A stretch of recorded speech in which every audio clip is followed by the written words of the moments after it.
seri yang baru seperti yang sudah diumumkan oleh Pastor Ali mengenai kitab Ayub, gitu ya. Pasti semua familiar dengan kitab ini. Minimal masih sudah baca 1 kali dalam seumur hidup. Kalau tidak, 2 pasal di awal.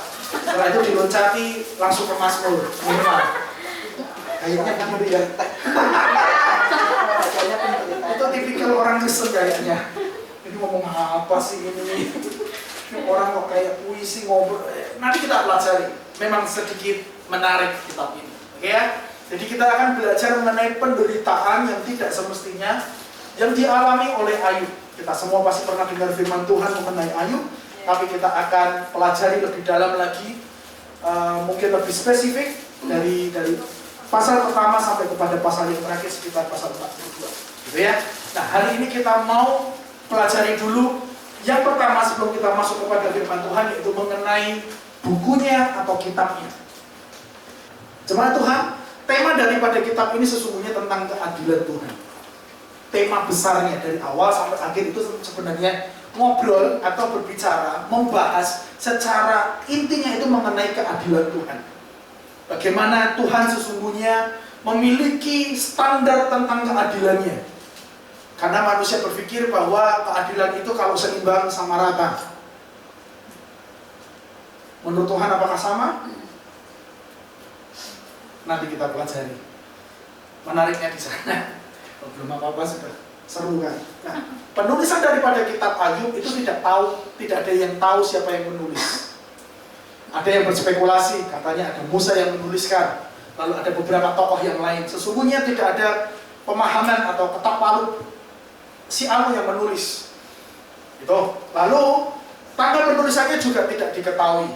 Karena penulisnya tidak diketahui, biasanya secara logis tanggal penulisannya juga tidak diketahui. Karena untuk mengetahui tanggal penulisan itu biasanya ditentukan oleh siapa yang menuliskan. Karena kan lahir sampai mati sampai tahun berapa kan itu bisa dihitung. Lahir di masa siapa, tanggal berapa dan sebagainya itu bisa dihitung. Tapi tidak diketahui. Genre daripada Alkitab Ayub ini adalah, tahu genre ya. Kalau musik itu genrenya kadang ada pop, ada jazz, ada yang reggae begitu, ada yang melo, ada yang ballad dan sebagainya. Kalau film ada yang action, ada yang drama, yang bikin nangis-nangis itu biasanya yang membosankan itu ada itu genre aliran. Nah, kalau daripada kitab Ayub ini alirannya adalah kitab hikmat. Kitab hikmat ada 5 di Alkitab. Ada Ayub, Mazmur, Amsal, Pengkhotbah, Kidung Agung. Saya kebalik menuliskannya.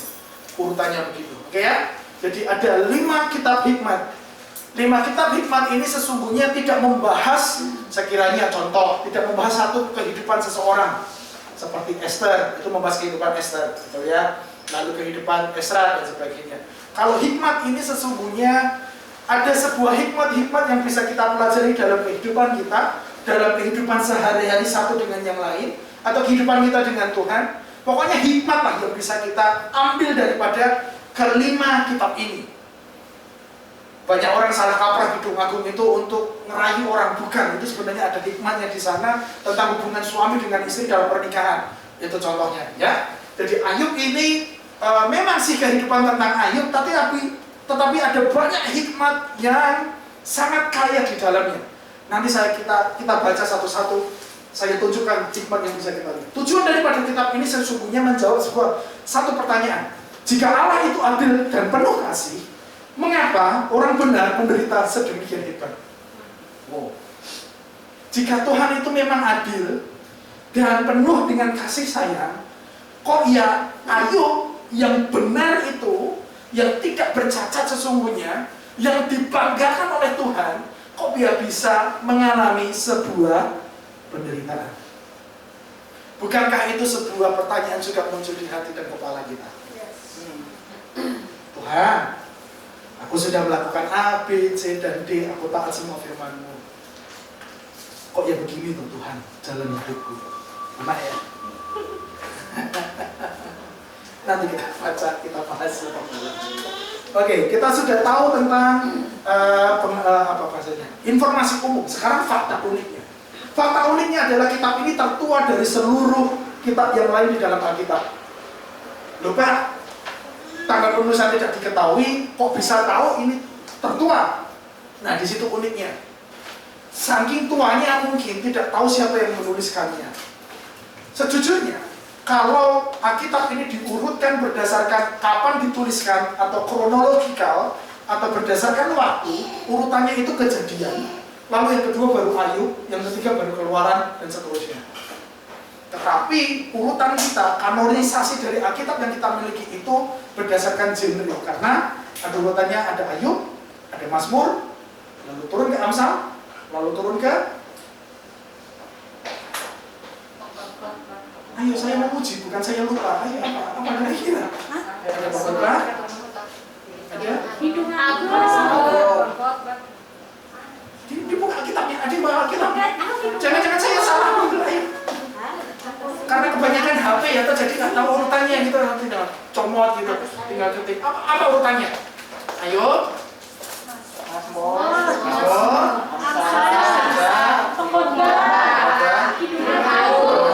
Betul ya urutannya ya? Iya. Supaya yang bawa Alkitab itu nggak cuma di sini. Karena kita pakai aplikasi, kadang kita lupa ya, toh. Bener nggak? Tapi ya masih ingat lah, Wahyu minimal ada di bagian kanan. Sasarnya ada di Perjanjian Lama. Ya, ayo urutannya kita mungkin kadang masih. Oke. Lalu bangsa Israel tidak tertulis di sana. Karena hampir semua Perjanjian Lama sesungguhnya tentang bangsa Israel, tetapi kitab Ayub ini enggak. Tanah Uz sesungguhnya jauh daripada Israel. Ada yang berkata bahwa Ayub sebenarnya orang Arab, keturunan Arab, bukan orang Arab. Nggak tahu lah. Pokoknya dia bukan orang Yahudi, nggak jauh daripada Israel sesungguhnya. Lalu Ayub adalah satu-satunya manusia yang pernah dibanggakan oleh Tuhan. Kalau Stefanus, Tuhan bangkit berdiri dari tahtanya. Ingat nggak cerita itu? Yang di dirajam.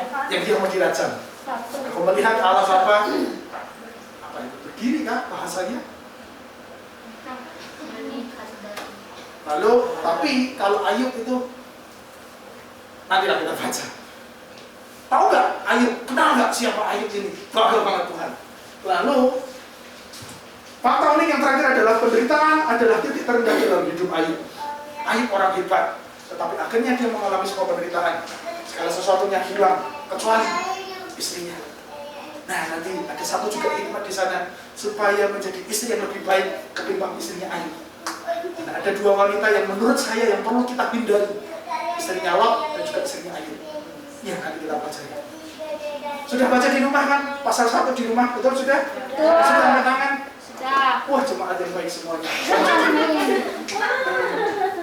Nanti Tuhan yang kasih hadiahnya buat yang baca. Dan saya. Kitab Ayub dibagi menjadi 5 bagian. Oke, ini yang saya maksud tadi. Biasanya orang Kristen secara tipikal mereka hanya membaca bagian pertama saja. Prolog, prosa, yaitu tentang awal krisisnya di pasal 1 sampai pasal 2. Nah sudah, bagian 2, 3, 4 biasanya sudah mulai bacanya karena dialog antara Ayub dan teman-temannya itu cukup menantang. Mereka berusaha mencari secara masuk akal alasan kenapa Ayub mengalami seperti ini. Ada 3 orang, lalu nanti ada Elihu. Mereka semua berbicara mencari istilahnya alasan logis kenapa sih Ayub bisa mengalami hal ini. Lalu ada berbagai nasihat dari Elihu juga, ada di pasal 32 sampai 37. Lalu Tuhan menjawab Ayub sebuah pernyataan, sebuah cerita tentang keadilannya, tentang muka bumi ini, alam semesta yang Dia ciptakan. Lalu yang kelima, mulai krisis berakhir, Tuhan memulihkan keadaannya, kekayaannya 2 kali lipat, lebih besar, lalu mendapatkan anak-anak yang cantik. Saya paling ingat, nama satu yang pertama adalah Kesha, dan saya hanya lihat 2-3 orang saja yang mandok, yang lainnya siapa kalian hati? Belum dibaca. Oke, sudah. Kita masuk ke firman Tuhan. Saya sudah ngomong 10 menit tentang apa itu kitab Ayub. Mari kita baca bersama-sama biar seru. Saya akan ambil 1-2 hal yang bisa kita pelajari. Ayat 1-5 adalah perkenalan tentang siapakah Ayub. Ada seorang laki-laki di tanah Uz bernama Ayub. Orang itu saleh dan jujur, ia takut akan Allah dan menjauhi kejahatan. Secara jelas kita memberitahu bahwa Ayub ini orang benar. Sudah saleh, jujur, takut Tuhan, hidupnya menjauhi kejahatan.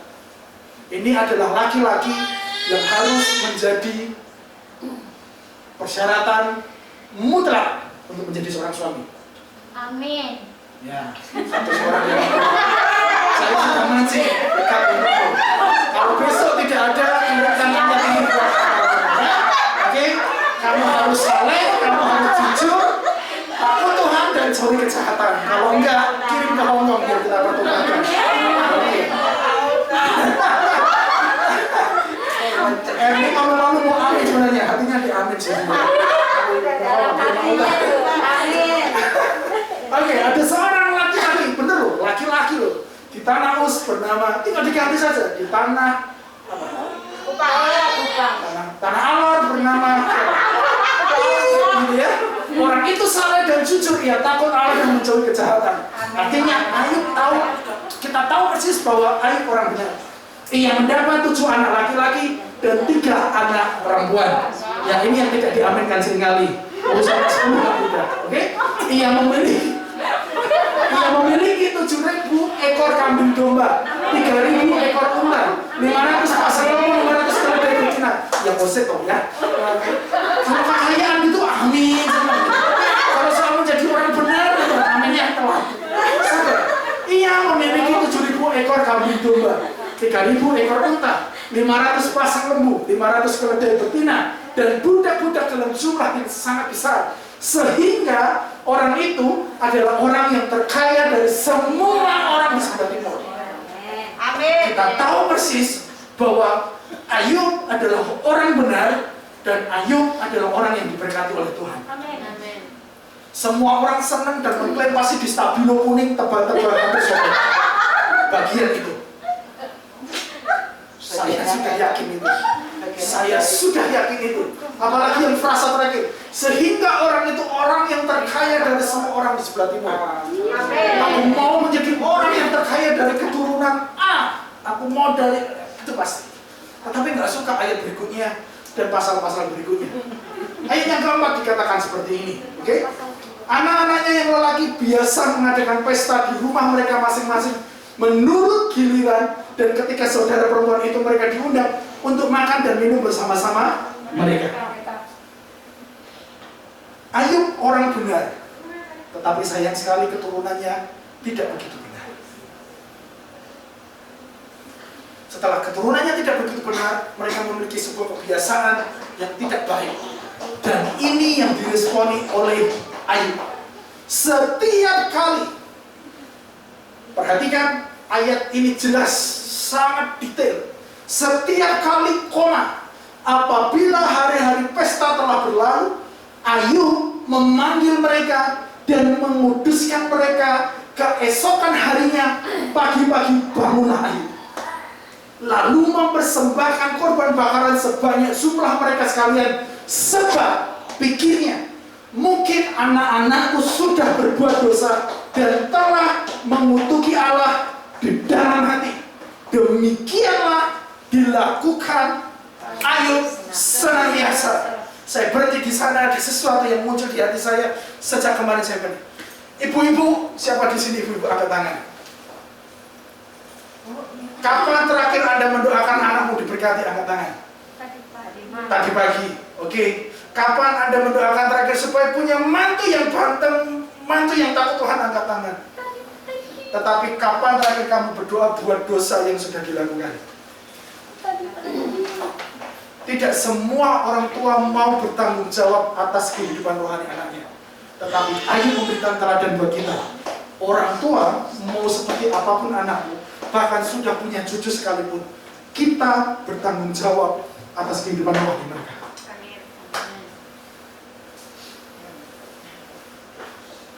Setiap kali demikianlah dilakukan Ayub senantiasa. Kalau sudah tahu pesta berarti sudah dewasa. Biasanya kalau anak sudah dewasa ya sudah dicolki, terserah mau jadi manusia, mau jadi tidak manusia, ya sudah, kamu sudah dewasa. Betul? Tapi ingat, Alkitab berkata, kita orang tua bertanggung jawab. Jangan sampai anak kita jatuh ke dalam dosa.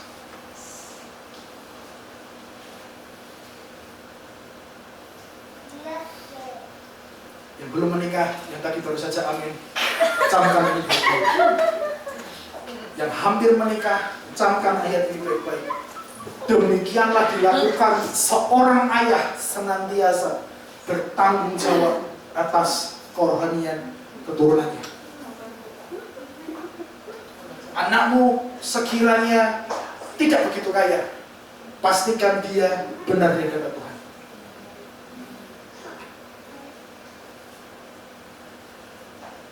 Sekiranya anakmu mungkin kurang dibandingkan anak-anak yang lain, pastikan dia takut Tuhan dan melayani Tuhan. Berbagai serius. Mohon maaf, karena lama seringkali tidak diingatkan tentang tanggung jawab kerohanian tentang keturunannya. Ayo, makanya tadi saya bilang di awal, begitu banyak hikmat yang bisa kita belajar dari itu. Setiap kali demikianlah dilakukan Ayub senantiasa. Jangan berhenti, jangan berhenti sampai engkau meninggalkan dunia ini, baru tanggung jawabmu selesai. Kalau belum, masih di bawah tanggung jawabmu sebagai orang tua.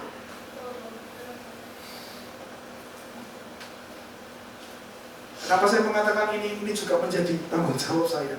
Kalian tahu anak saya ada 2. Mumpung belum kebacut, saya juga harus mendidik anak saya, memastikan setiap hari kehidupannya tidak semakin jauh dari Tuhan. Pun kalau bersalah dipanggil, ayo memanggil mereka. Kapan terakhir kau memanggil anakmu dan bernasihat tidak mengkuduskan anaknya?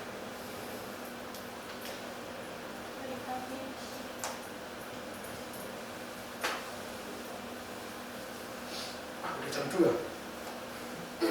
Padahal belum masuk poinnya ini. Berapa senang lagi? Oke, saya berhenti di sana. Kita lanjutkan. Ayat 1-5, itulah kehidupan Ayub. Sangat indah, sangat manis, semua orang ingin. Namun ada sebuah transisi terjadi dalam kehidupannya mulai ayat yang ke-6. Pada suatu hari datanglah anak-anak Allah menghadap Tuhan, dan di antara mereka datanglah juga iblis. Maka bertanyalah Tuhan kepada iblis, dari mana engkau? Jawab iblis kepada Tuhan, dari perjalanan mengelilingi dan menjelajahi bumi. Ini ayat yang saya maksud tadi. Lalu bertanyalah Tuhan kepada iblis. Tuhan yang memulai pembicaraan tentang Ayub. Lalu bertanyalah Tuhan kepada iblis, apakah engkau memperhatikan hamba-Ku Ayub ini? Sebab tiada seorang pun di bumi seperti dia yang sedemikian saleh dan jujur, yang takut akan Allah dan menjauhi kejahatan. Bangga banget. Dan Tuhan yang memulai. Ayub iblis gak bilang, Tuhan aku lihat Ayub dan sebagainya, enggak. Tapi Tuhan sendiri yang memulai segala sesuatunya. Saya buat ini poin di awal biar kalian nanti ngerti di belakang.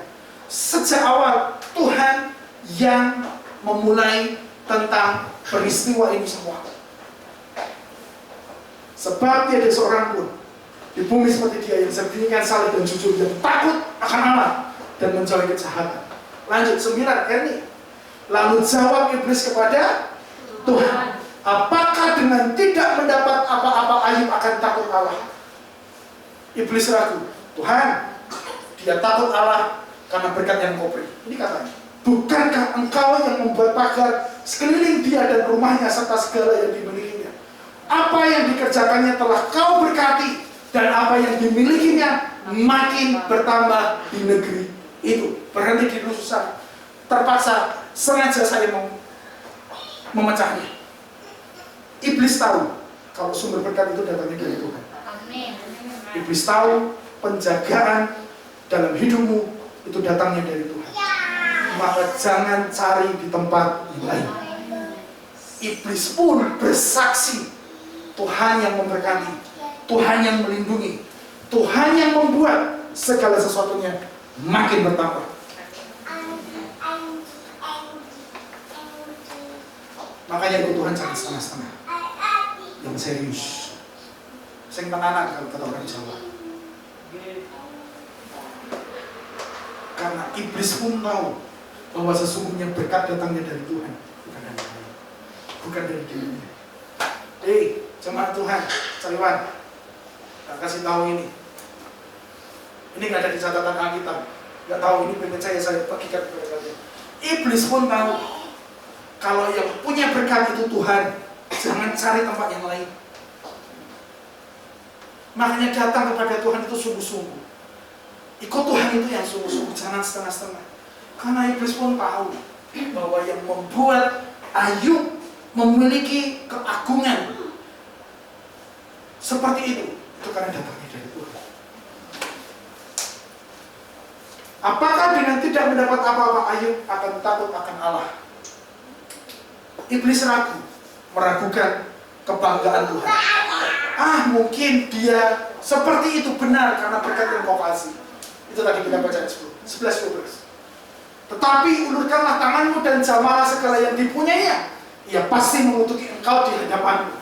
Maka firman Tuhan kepada iblis, nah, segala yang dipunyainya ada dalam kuasamu. Hanya janganlah engkau mengulurkan tanganmu terhadap dirinya.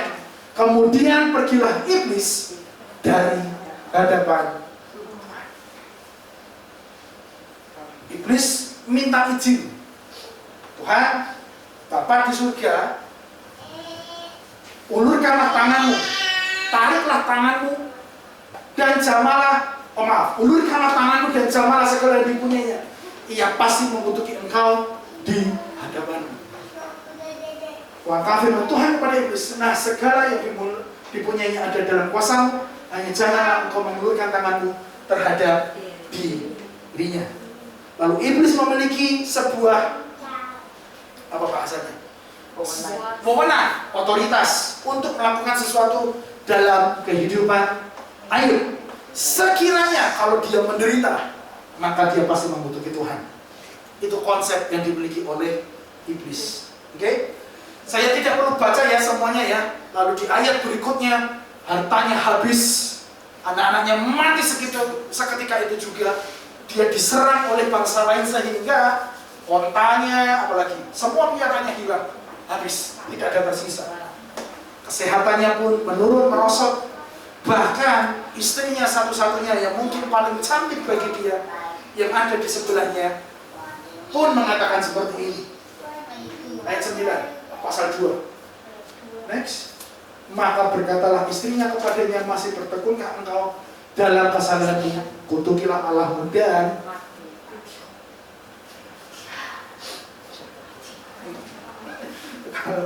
orang Jawa kurang ajar itu. Udah mati loh.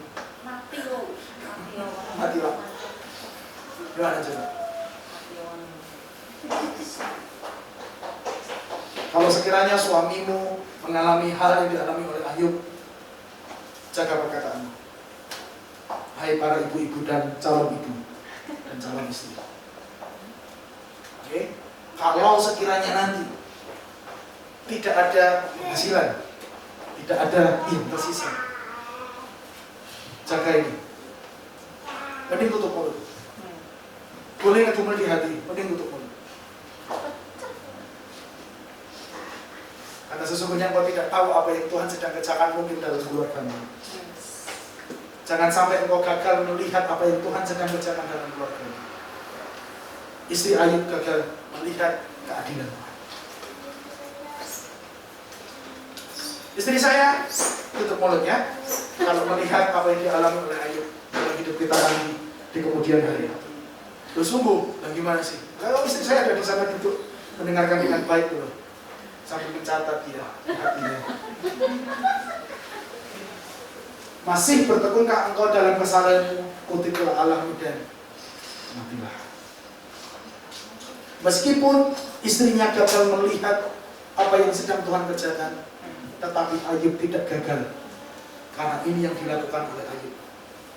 Ayat, kita baca dulu ya, ayat 20. Ada di sana?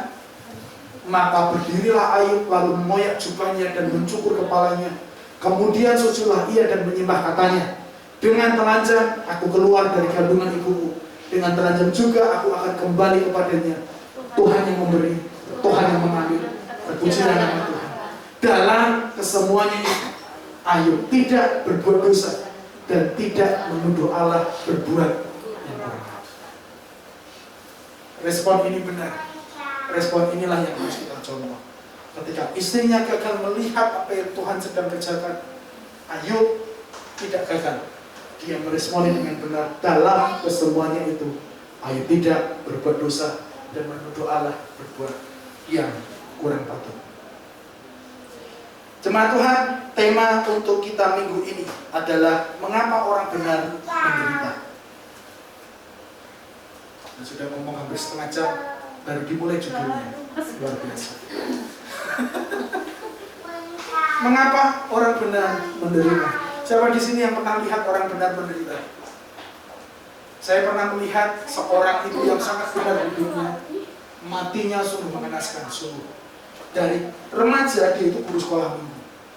Sudah itu dia rajin, dia melayani, setia dengan begitunya. Sesungguhnya tidak ada catatan negatif tentang hidupnya. Tetapi akhir hidupnya, akhirnya dia jatuh, dia stroke, dan tahu apa yang terjadi? Dia koma selama 5 tahun. Hanya tidur saja.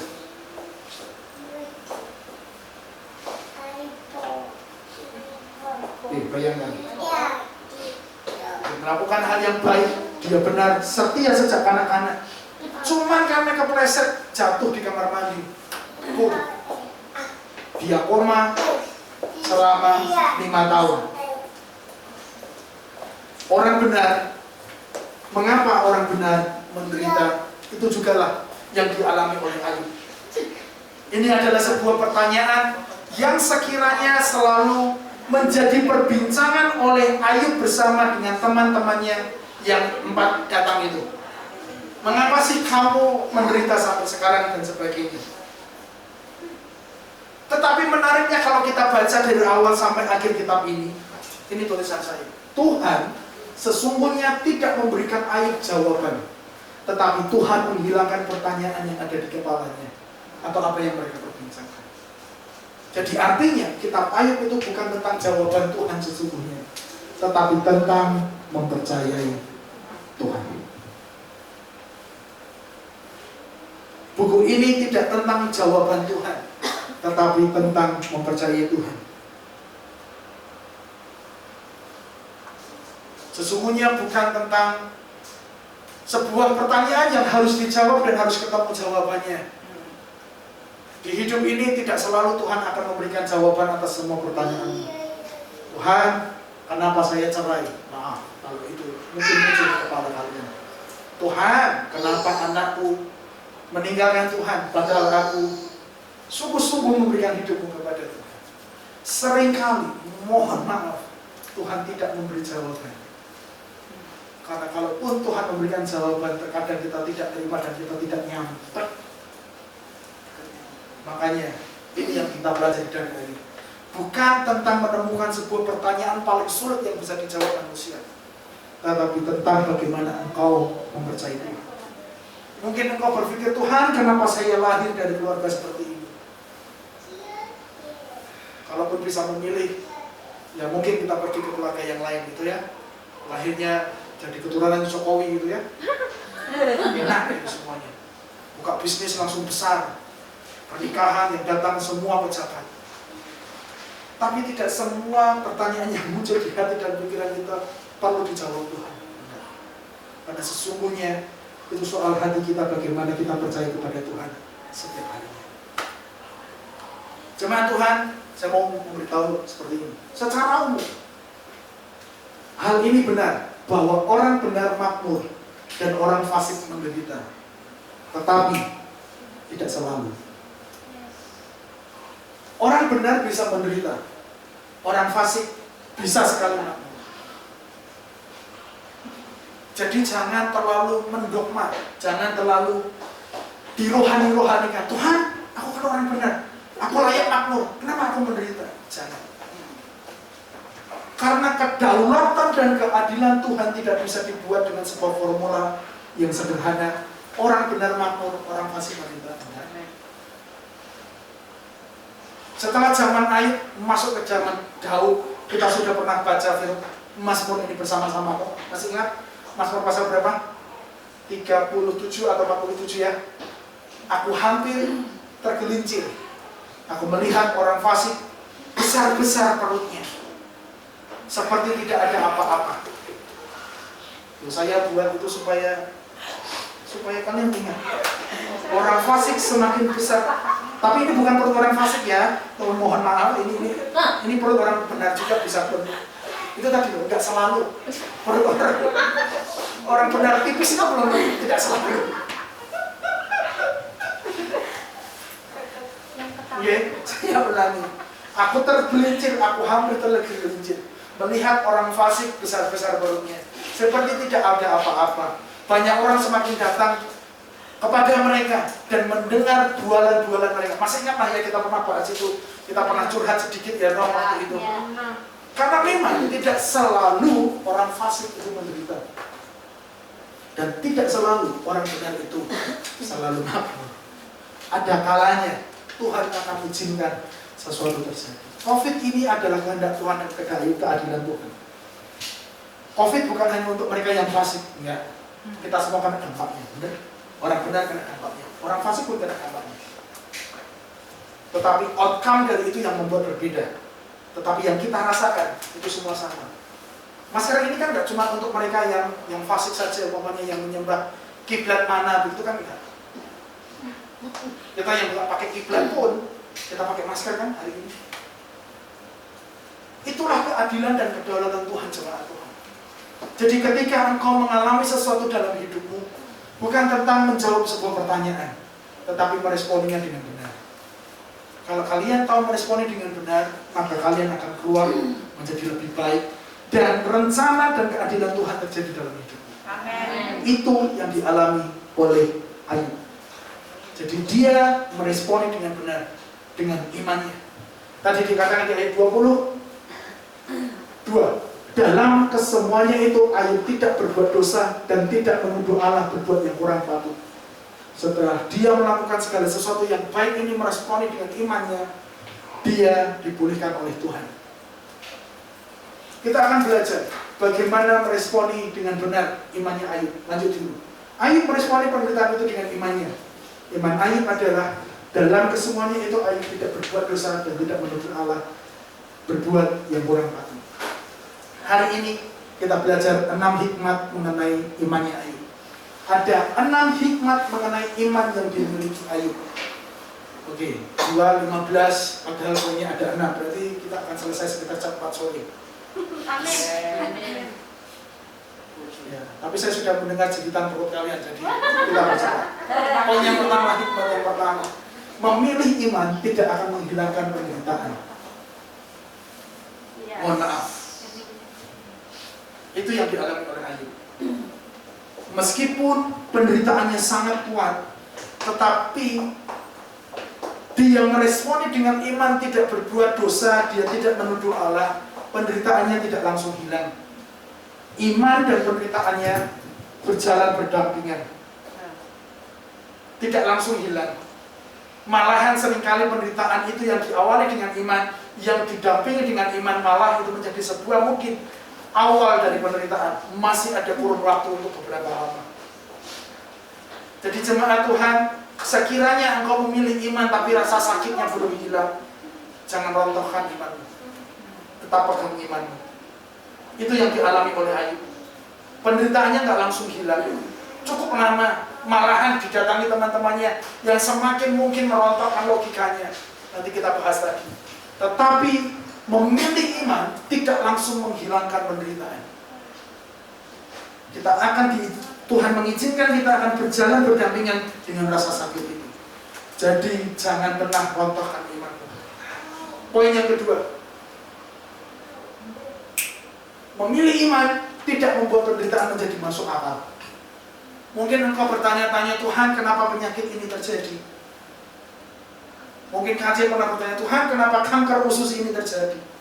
Tidak masuk akal kita. Tetapi meskipun engkau memiliki iman, belum tentu penderitaan yang kau alami itu menjadi langsung logis masuk akal. Tidak. Karena memang sesungguhnya iman itu tidak masuk akal. Jadi Memilih iman tidak membuat penderitaan menjadi masuk akal. Dari awal perjalanan dari kitab ini tidak masuk akal. Bagaimana lo Tuhan mau dilidilan sama iblis? Tidak masuk di akal. Mau lo Tuhan nurut sama ketidakyakinan yang dimiliki oleh iblis? Kan bisa saja Tuhan berkata, ya sudah, kalau gak yakin ya wes minggir sana gitu. Kan bisa, betul? Nggak masuk akal.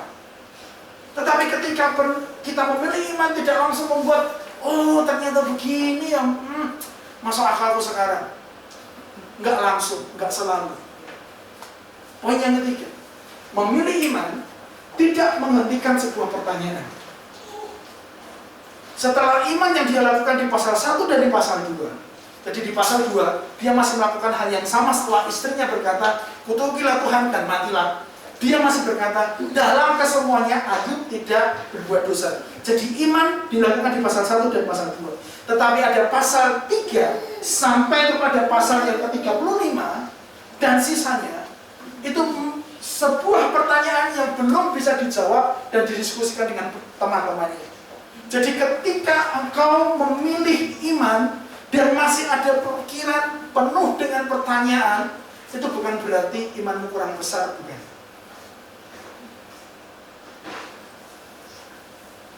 Adalah hal yang lumrah, adalah hal yang tetap baik-baik saja untuk memiliki pertanyaan, mencari jawaban yang sedang terjadi, meski engkau sudah memiliki iman kepada Tuhan. Itu 3 hal itu yang perlu kita ketahui dulu bersama-sama. Karena terkadang kita berpikir memilih iman langsung penderitaan hilang. Berarti kalau tidak hilang, ada yang salah dengan iman saya. Mungkin saya kurang berdoa lebih banyak, mungkin persembahan saya kurang banyak, mungkin saya masih ada sebuah dosa-dosa yang tertutupi. Satu sisi iya, tetapi di sisi lain dari konteks daripada Ayub tidak langsung penderitaan itu hilang. Saya pernah sakit 1,5 tahun saya mengalami penderitaan itu. Saya beriman kepada Tuhan, sungguh saya beriman. Tuhan, saya beriman. Kalau saya disuruh langsung masuk rumah sakit, lalu begini saya nggak mau. Saya masih mau coba dengan apel. Sekiranya itu punya itu pecah atau apa, Tuhan langsung bikin laser dari surga, bum gitu. Tetapi nggak terjadi juga. Paham maksud saya? Jadi sekiranya meskipun kita memilih iman dan tidak terjadi sesuatu, bukan berarti ada yang salah dengan kita. Mungkin ada rencana Tuhan di baliknya yang ingin engkau harus lewati sekian lamanya. Dan ini yang saya paling suka, 3 poin terakhir. Catat baik-baik, perhatikan baik-baik. Yang keempat, memilih iman itu mengingatkan kita bahwa Tuhan masih memegang kendali. Ketika engkau beriman kepada Tuhan, hatimu dan pikiranmu diingatkan bahwa Tuhan yang pegang kendali segala sesuatu. Sejak awal, Tuhan yang memulai percakapan tentang Ayub.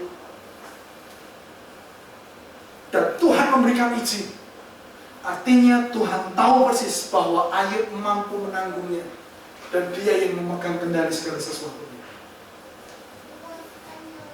Jemaat Tuhan, masihkah engkau percaya bahwa Tuhan memegang kendali hidupmu?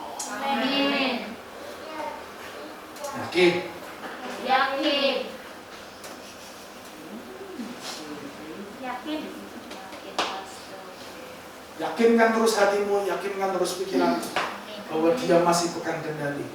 Meskipun jodoh belum datang, amin. Meskipun sekiranya belum ada DM dari orang yang benar, saleh, jujur, takut Tuhan dan mencari kejahatan, Tuhan masih pegang kendali.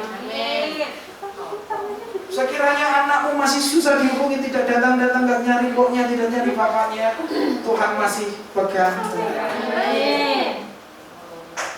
Sekiranya majikanku begini, tidak naik, tidak tambah gaji, tidak boleh izin, Tuhan masih pegang kendali. Amin.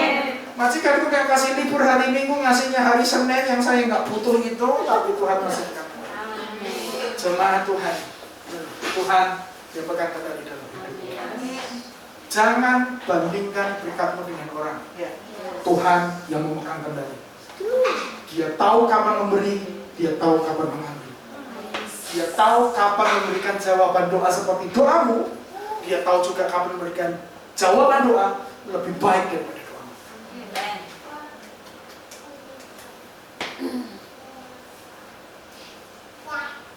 Aja dibandingin. Jangan bandingkan. Dia tahu persis perjalanan hidupnya. Sekiranya segala sesuatu yang terjadi hari ini tidak masuk akalmu, percaya Tuhan, Dia pegang kendali.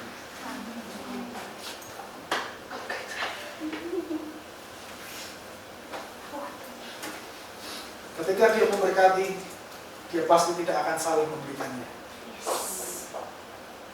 Tuhan tidak pernah salah dalam memberikan berkat. Dia tahu kapan memberikannya, Dia tahu seberapa besar memberikannya, Dia tahu saat momen yang tepat memberikannya. Jadi, pilihlah iman supaya engkau tahu bahwa Tuhan yang memegang kendali dalam hidupmu. Amin. Lanjut lagi, ada satu ayat kalau tidak salah. Kita tahu bahwa Allah mengendalikan segala sesuatu sehingga menghasilkan yang baik bagi orang yang mengasihi Dia dan yang sudah dipanggilnya sesuai dengan rancangannya. Allah turut bekerja dan sebagainya. Ini dari terjemahnya. Dia mengendalikan segala sesuatunya. Meski penderitaan ini sekiranya berat, musim ini sekiranya sulit, ingat Dia yang pegang kendali. Jangan minta kendalinya Tuhan. Jangan. Biar Tuhan saja mengendalikan, kita ngikut saja. Kalau kapalmu mulai melewati sebuah ombak, jangan loncat dari kapal. Jangan minta pindah kemudi, Tuhan, udah kamu duduk aja, Tuhan, aku yang pegang kemudi. Jangan. Busuk nanti. Tuhan yang akan menyelamatkan kapalmu hari-hari ini.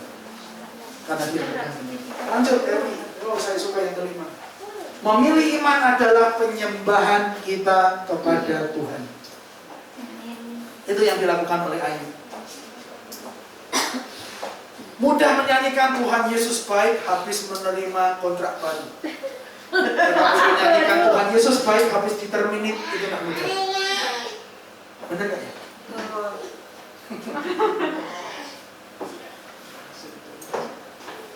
Menyanyikan Tuhan Yesus baik waktu kita bisa tidur nyenyak, dapat kamar sendiri, ada jam malam khusus buat kita, itu mudah.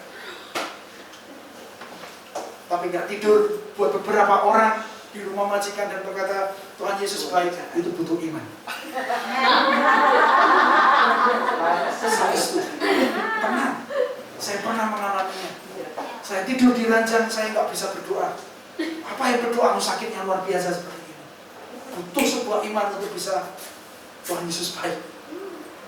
Maka ketika engkau memilih iman di tengah penderitaan, engkau sedang memberikan sebuah penyembahan yang terbaik kepada Tuhan. Jangan sampai engkau sakit menderita dulu baru penyembahan yang terbaik. Hati-hati. Saya ulangi. Jangan dulu engkau merasa sebuah penderitaan baru dengan iman engkau menyembah Tuhan. Jangan dulu. Bahkan ketika engkau baik hari ini, berikan yang terbaik kepada Tuhan.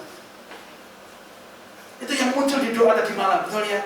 Kami mau berusaha memberikan yang terbaik setiap minggunya, setiap harinya. Jangan ada masa dulu baru aku memberikan yang terbaik. Jangan. Terlalu sakit. Jangan kayak Ayub dulu hilang semuanya baru, oh Tuhan Yesus baik. Oh jangan. Kok interpretasinya beda hari ini? Kalau kemarin waktu menderita angkat tangan puji Tuhan itu butuh iman. Kayaknya semua tahu. Tetapi hari ini nggak tahu.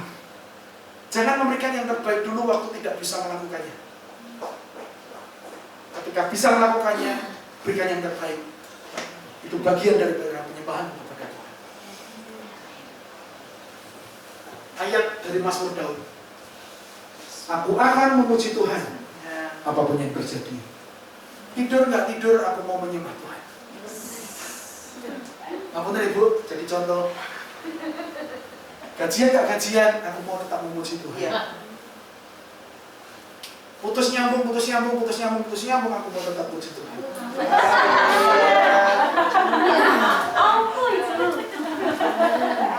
Itu yang single yang tahu. Yang Ya Emi. Ya, Pak.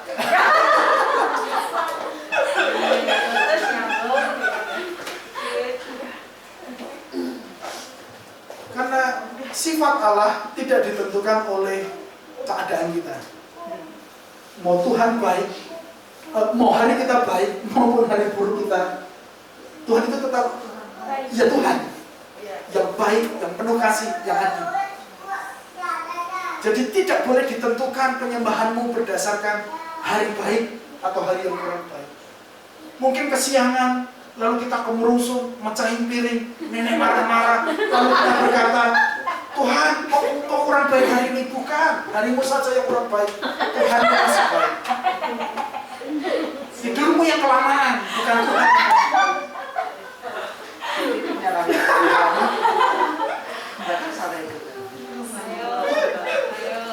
Jadi dalam keadaan apapun dia layak menerima penyembahan kita. Apapun yang terjadi, aku akan memuji Tuhan. Poin yang kelima yang terakhir.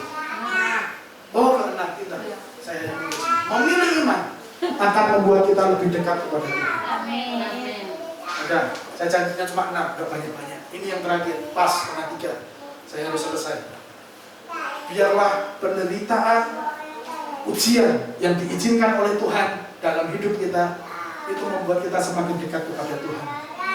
Bukan malah kita menjauh dan mencari cara yang lain, bukan. Mazmur terbaik yang bisa kita baca daripada kitab Mazmur oleh Daud itu dari sebuah penderitaan yang luar biasa yang dia alami. Dia semakin dekat dengan Tuhan dan muncul Mazmur yang indah yang bisa kita baca hari ini. Jangan sampai penderitaan yang kau alami hari-hari ini itu menjadi engkau jauh kepada Tuhan. Justru ini waktu yang terbaik kita semakin dekat dengan Tuhan dan meminta pertolongannya dan mengalami penderitaan yang kita harus hadapi adalah kesempatan emas untuk mengalami uluran tangan Tuhan. Kesempatan yang terbaik untuk melihat kedahsyatan Tuhan. Kesempatan yang baik untuk melihat penggenapan janji Tuhan. Jadi engkau harus memilih iman supaya itu sebagai sarana semakin dekat dengan Tuhan. Saya tutup dengan ini. Saat kita menderita, pilihlah iman. Meski penderitaan tidak langsung hilang. Saat kita menderita, pilihlah iman. Meski penderitaan masih tidak masuk akal kita. Tetaplah pilih iman saat menderita. Meski masih banyak pertanyaan di hati kita. Pilihlah iman sebagai pengingat Tuhan masih pemegang kendali. Pilihlah iman sebagai penyembahan kita kepada Tuhan. Pilihlah iman sebagai sarana kita semakin dekat dengan Tuhan. Firman Tuhan sudah selesai. Hari ini saya berdoa buat kita semua. Penderitaan apapun yang sedang kau alami ini akan ada akhirnya, tidak akan terus begini. Kau akan melihat pelangi kasih Tuhan. Kau akan melihat jawaban doa. Kau akan melihat penggenapan daripada firman-Nya. Kami datang kepada Tuhan pada siang hari ini, sore hari ini. Kami sudah belajar banyak Tuhan daripada Ayub. Terima kasih buat hikmat lepas hikmat yang sudah kami dengar hari ini. Tuhan Yesus yang baik, mungkin dari beberapa kami masih mengalami sebuah penderitaan yang tidak kunjung usai. Ada sebuah pergumulan yang tidak segera selesai.